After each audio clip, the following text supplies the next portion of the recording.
हर साल मई जून के महीने में बस्ती नामक गांव में भयानक गर्मी पड़ा करती थी। बारिश ना होने के कारण वहां का जल स्तर काफी कम हो जाता था, इसलिए पंपों में पानी नहीं रहता था। अम्मा, नल का पानी फिर से चला गया। बाल्टी में पानी होगा, उससे जाके नहा ले। अरे अम्मा, यहाँ तो बाल्टी भी खाली है। अरे अभी आधे घंटे पहले जब नल में पानी आ रहा था तो मैंने बाल्टी भर कर रखी थी। काजल मैडम जी उसी पानी से नहा ली होंगी और हमारा लड़का तो ऐसे ही गंदा रह गया। मैंने भी तो कल शाम में पानी भर कर रखा था और तुम्हारा लड़का तो उस पानी से नहा लिया। मैंने तो कुछ नहीं कहा और हमारी लड़की ने नहा लिया तो बहुत बड़ी आफत आ गई है। जैसे अपनी महारानी लड़की जी से कहो नल से खुद पानी निकाल कर रखा करे नहाने के लिए, वरना लगाऊंगी 2-4 थप्पड़, आ जाएगी अकल ठिकाने। अच्छा, मार के दिखाना, जैसे मेरे पास तो हाथ है नहीं। काजल अपनी नानी के साथ अपने मामा के घर में रहा करती थी। उसके माता और पिता की मृत्यु हो गई। काजल की उसकी मामी से बिल्कुल नहीं बनती थी। उसकी मामी हमेशा यही सोचती थी कि वो यहाँ से चली जाए। काजल के माता पिता के मृत्यु के बाद उसकी मामी उसे अपने घर में साथ नहीं रखना चाहती थी, मगर उसकी नानी उसको वहाँ रखना चाहती थी। रात को जब काजल के मामा घर लौटते हैं तब उर्मिला सारी बातें अपने पति को बताती है। आज तो आपकी भांजी मुझसे लड़ने को तैयार हो गई थी। मैंने उससे बस इतना ही कहा था कि कुएं से पानी आज तू निकाल ले, बस महारानी जी चिढ़ गई और लड़ने लगी। वो तो ये कहो राजू घर पे था, उसने कुएं से पानी निकाल कर मुझे दिया। माँ ने कुछ नहीं कहा। वो तो बस काजल की ही तरफदारी करती हैं, उन्हें मैं कहाँ अच्छी लगूंगी। वो तो कहिए कि राजू घर पे था, उसने मुझे। इस तरह उर्मिला झूठ बोलकर अपने पति को गुस्सा दिला देती है। रामलाल गुस्से में अपनी माँ के कमरे में जाता है और अपनी माँ और भांजी के कपड़े सारे फेंक देता है बाहर। मामा, आप हमें घर से क्यों बाहर निकाल रहे हैं? तुम लोग यहाँ से बाहर निकलो और जहाँ जाना है वहाँ जाओ। काजल और उसकी नानी सरपंच जी के पास अपने बेटे रामलाल की शिकायत करने पहुंच जाती हैं, लेकिन वे वहां जाते ही देखती हैं कि सरपंच जी को उसकी बहू ने पहले से ही रिश्वत देके अपने पक्ष में करवा लिया है। रामलाल और उर्मिला और उनका बेटा उन्हें धक्के मारकर घर से बाहर निकाल देते हैं। नानी, अब हम कहाँ जाएंगे? काजल बेटा, मैं तेरी मौसी यानी कि अपनी छोटी बेटी के घर चलते हैं। वो हमें जरूर मदद करेगी, हमें ऐसी हालत में देखेगी तो जरूर हमारा सहारा बनेगी। भरी दोपहरी में काजल की नानी धूप में चलते चलते गर्मी के कारण बेहोश हो जाती है। काजल इधर उधर पानी खोजने के लिए चली जाती है, लेकिन उसे कहीं भी पानी नहीं मिलता। आसपास सब का सब सूखा ही पड़ा था। वह कोशिश करती है कि उसे शायद ही कहीं पानी मिल जाए, लेकिन नहीं, उसे पानी तो कहीं दूर दूर तक नजर ही नहीं आ रहा था। लेकिन उसने हार नहीं मानी। वह और आगे बढ़ती चली गई जब तक उसे पानी का कोई स्रोत न दिखे। वह आगे गई तब उसने देखा उसे एक कुआं दिखा। वह जल्दी से कुएं के पास पहुंच गई और जब कुएं में उसने झांक कर देखा तो उसमें तो पानी ही नहीं था, वह कुआं सूखा था। हार मानकर काजल अपनी नानी के पास आकर खड़ी हो गई। वह इंतजार में थी कि कोई राहगीर उसकी मदद करे।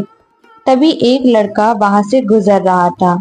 उसने जल्दी से जाकर उससे पूछा, सुनो, मेरी माँ को अस्पताल पहुंचा दो और बदले में तुम मुझसे ढेर सारा सोना ले लेना। देर बाद वो नौजवान काजल और उसकी नानी को हॉस्पिटल पर छोड़ ही देता है। अस्पताल में काजल की नानी का कुछ दिनों तक इलाज चलता रहता है और उसकी नानी ठीक हो जाती है। नानी जी, अब हमें मौसी के घर जाकर उन पर बोझ बनने की जरूरत नहीं है। हमारे पास एक जादुई कुआं है जिससे हीरे निकलते हैं। हम उन हीरो को बेचकर अपना गुजारा कर लिया करेंगे। काजल जल्दी से जाकर उस कुएं से हीरे निकालना शुरू कर देती है। अपनी जरूरत के मुताबिक उस कुएं से हीरे निकालती रहती है और उसे एक जगह इकट्ठा कर कर रख लेती है। उसके बाद काजल शहर में जाती है बाजार और वहां जाकर हीरो को बेच देती है और उसी हिसाब से पैसे अपने साथ ले आती है।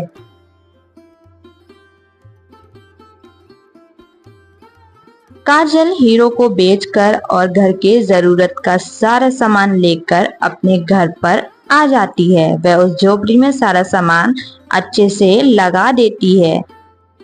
वो नौजवान जब भी उस रास्ते से गुजरता तब वह काजल से मिलकर जरूर जाता था। एक दिन राजू ने काजल को बहुत सुंदर कपड़े पहने बाजार में उस नौजवान के साथ घूमते हुए देख लिया और देखकर वह तुरंत अपने घर पे अपने बापू से जाकर सारी की सारी बातें बता दी। जब वो लोग गांव के बाहर झोपड़ी में रह रहे हैं तो उनके पास इतने पैसे कहाँ से आए? मोहनलाल एक दिन काजल का चुपके से पीछा करता हुआ उसकी झोपड़ी तक आ पहुंचता है और पेड़ों के पीछे से चुप करके देखकर काजल को कुएं से हीरे निकालते हुए देख ही लेता है। ये सब देखने के बाद वह जल्दी जल्दी अपने घर की ओर निकल पड़ता है।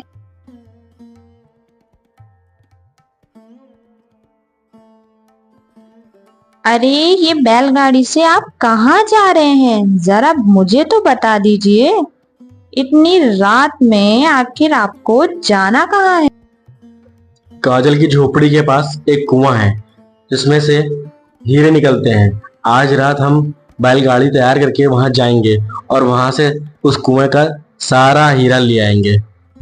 रात में रामलाल और उसकी पत्नी और बेटा काजल की झोपड़ी के पास चले जाते हैं। जब वो तीनों वहां पहुंचते हैं तब उन दोनों को सोता हुआ पाकर जल्दी जल्दी कुएं में खुदाई करना शुरू कर देते हैं। कुएं में पड़ा हुआ सारा का सारा हीरा निकाल लेते हैं और जल्दी जल्दी अपने बग्गी में लेते हैं। तुम और कुछ लाई हो हीरे भरने के लिए?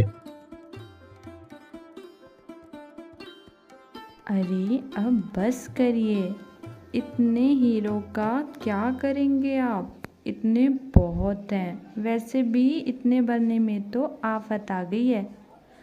बस अब घर चलिए। रामलाल का परिवार बैलगाड़ी पर हीरो का भार रख कर अपने घर की ओर निकल पड़ता है।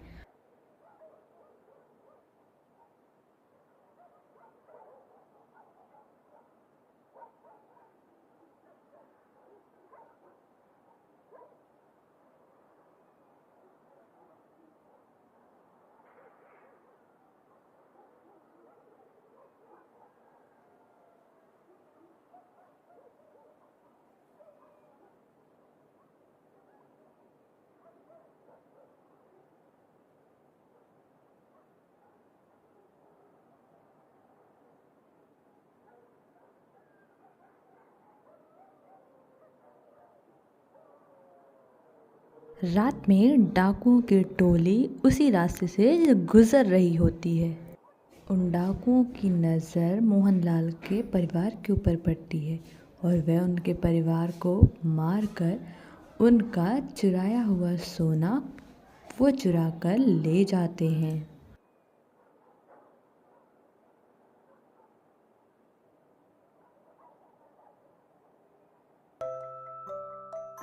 उधर काजल की शादी उस नौजवान से हो जाती है और वह बहुत अच्छी लाइफ गुजारने लगती है।